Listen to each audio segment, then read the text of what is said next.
Recording. All right, here we are, back for another round of functional Kenpo.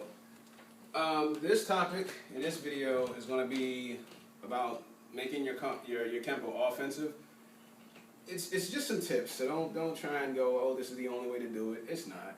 And don't sit there and go, oh, this is the way to do it. It's not. Nothing I show is the only way or the way. I don't believe in the only way to do anything. I don't believe in the way of doing it. My way is only a way of doing it. And it's just to give you guys ideas to work with as you practice, train under whoever you're training under, and strive to improve. Remember, every day, you're just trying to be better than you were yesterday. It's not about being the best. If you're trying to be the best at something, that's a lofty goal. It's a great goal. But if you're trying to be the best, what do you do when you are the best? You've achieved your goal, you're finished. But if your goal is always to be better than you were yesterday, even when you're the best, you can still be better than you were yesterday. So that goal never ends. So that's why that's the goal. So what we're going to do is, this is offensive Kenpo. You know, this is a way of taking your Kenpo when you got to basically preempt the guy. You got to go get him first. And like I said, it's just an idea. Now, it's an old saying. It might not be an old saying in your Kenpo school, but when I was coming through a couple of different Kenpo schools in the area, it was an old saying of, oh, to make your Kenpo offensive, you just delete the block and do the technique. And there is some truth to that. But we're going to use 5 swords to illustrate this. So Chris and I are sitting here, lined up in front of each other. And this is right to right. It doesn't matter if you're left to right, or right to right, or he's left right. It doesn't matter. We're just using right to right to illustrate the point. And we're going to use 5 swords as our base technique. There's 157 techniques in the Kenpo system that I teach. And although we are whittling that number down, more on that later. And this works with a lot of them, but we're just using this technique because most Kenpo styles that I've come across have a version of 5 swords in them. And if they don't, you can go back to the video before this one and learn 5 swords. So, the first thing we're going to do is we're going to delete the block from 5 swords and come with our outward strike. Now, this outward strike could be a chop, it could be a back fist, it could be a jab. Doesn't really matter, but you're trying to lead off with a strike. Now, I'm going to use a back fist. I like a back fist for 2 reasons, or 2 primary reasons. 1, a back fist is relatively fast. And 2, a back fist presents my forearm for the guy to grab it and lock onto it when he defends it, which gives me a handhold on him to set certain things up. So if I succeed with the back fist landing, great. If I don't and he defends, good. Him locking on to me just gave me the grip I need to do things. So, and you guys know by now, if you've, I keep saying this over and over again, I feel like a broken record. If you guys have been watching my videos, you know this by now. I'm big on Kenpo and Jiu-Jitsu, and I'm not talking about the Jiu-Jitsu where you roll around the ground and try and tap a guy out, although I do train that too. I'm talking about the standing manipulation versions of Jiu-Jitsu, where you control the guy's body as you strike him. That's what I'm talking about. Now, you know, you can grab the guy or you can make him grab you. So anyway, what we're going to do now is we're going to assume that my offense is faster than his defense for the beginning. Then we're going to go from there. So all I want you folks to do is just lunge in and back fist him. Now, some tips on the back fist. Do not lunge your shoulder forward and then throw the back fist. When you lunge your shoulder forward first to throw the back fist, you're telling this guy, yo, I'm coming. But your hand hasn't gotten any closer to him yet. So you've given him all the signals that you're getting ready to hit him, and you haven't moved any of your weapons closer to him yet. 9 out of 10 times when you do that, he's either going to preempt you, or you guys are going to clash, or he's going to block you because you told him, shit, I'm coming, and you haven't gotten any closer to him. So instead of moving your shoulder first and then the weapon, I want you to move the weapon first and then your body. The weapon goes and moves, then the body comes behind it. So the difference in that is instead of doing this, it's this. Weapon first, then the body. This tells him you're coming, just like this does. The only difference is this is already close to him, as opposed to this. So you guys are just going to come in, you'll notice I take my left hand and get his lead hand out of the way. I don't care if he's in a karate stance, or he's in a boxing stance, or he's in no stance. I come in and I address with my left hand because I want this arm. This arm is mine. And you guys know by now that that block is my baby. So I want that arm. Now, so we're coming in, oh, 5 swords. Damn, I got off track. So we're using 5 swords for this. So we're coming in, boom, just like we did the last time. 5 swords, and you can do the choppy chop version, or if you just want to keep it simple and keep it more closed hand oriented. You come in, unwind with a back fist, followed immediately by a hook or roundhouse, depending on the range. So from your uppercut, back fist punch. You want to do one? Sure. Chris wants to do one. So Chris is going to come in and hit me with the back fist.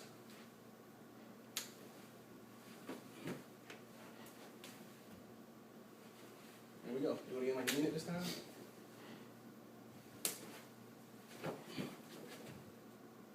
There we go.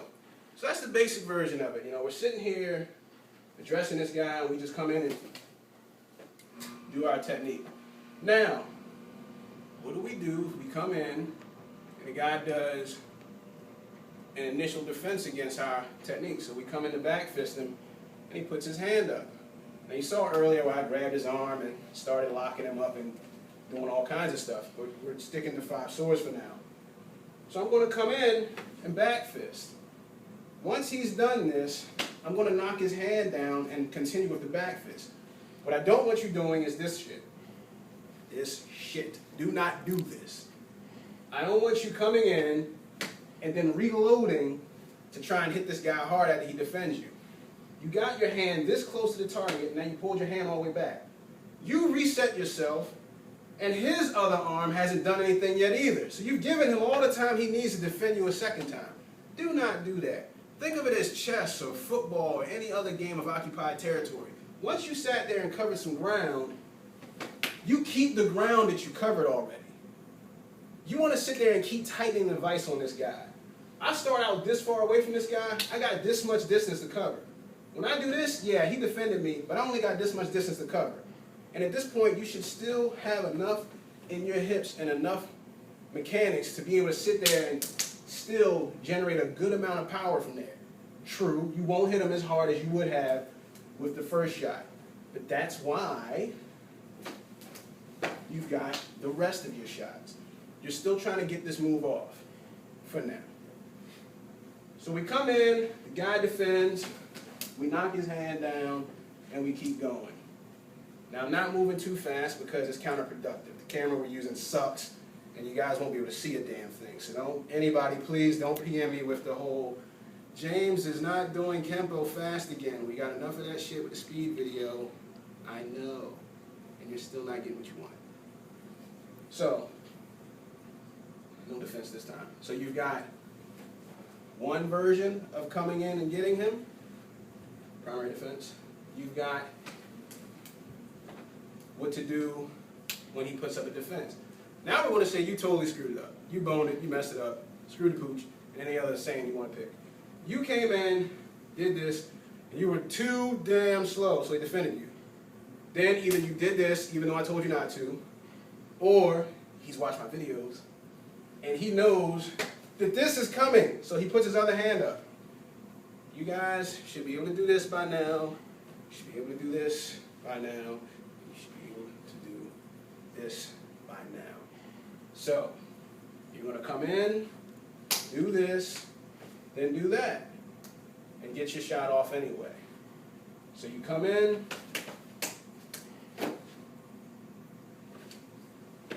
and you can leave his arm here if you want. You can arm drag his arm out, or you can go, hey, this is a good place to be, and go into your lone kimono, back into your 5 swords. There's a whole lot of things we can do. But we're not going to get into all that right now. We're just doing 5 swords. So all I want to get across is this. I want you to get across a proper back fist, where first you're sitting here, do not lunge in with the shoulder first, then the hand preceding the shoulder. Hand goes first, shoulder and body rockets behind it. None of this crap. You should be able to sit there and do this. It should be a blink of an eye and bam, you're in there. There should be no gap.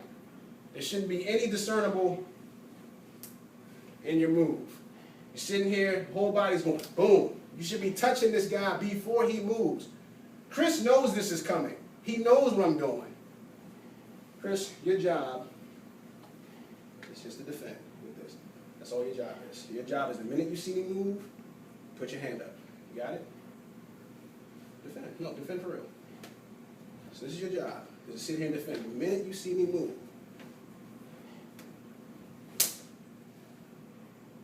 it's just the hand going first. You ready? It's me on 3. 1, 2, 3.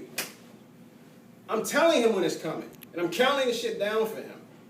Chris isn't just giving this to me to make it look good on the video. I just want to stress the difference between 1, 2, 3. I moved my shoulder first that time. He got there. 1, 2, 3. I moved my hand first. He can't get there in time. By the time he sees my hand moving and he goes, time to defend, my hand's already there. Now, the other way this works, we'll say my hand is going 5 miles an hour. I don't know how fast it's going. We'll say it's going 5 miles an hour. My hand is going 5 miles an hour, Chris defend. So my hand is moving at 5 miles an hour. If my hand's already moving at 5 and I step forward at 5, my hand's now moving at 10 miles an hour. His brain's not picking up on that quick. So you've doubled the speed of your hand by moving the hand first, then moving the body behind it. That's the other reason why he can't pick up on it. His brain and his sight has already picked up the hand and go, oh, I need to move this fast to pick it up. The minute I take a step forward, the hand is now registering in. It's going twice as fast as it was before. He's behind me already. He's too many steps behind. The other factor in there is this hand coming in. If you want, you can use that hand first. Same principle though. Hand before the body. Don't lunge and then grab his arm. You grab his arm and lunge in first. So those are the tips I want to get across. Hands move, then the body moves. Hand moves, then the body. Hand, then the body for your initial setup. Then once you're in there, you start laying into this guy once you get in there on him. And that's functional, shit, we didn't even use a technique today, so that was functional offensive Kenpo. There we go.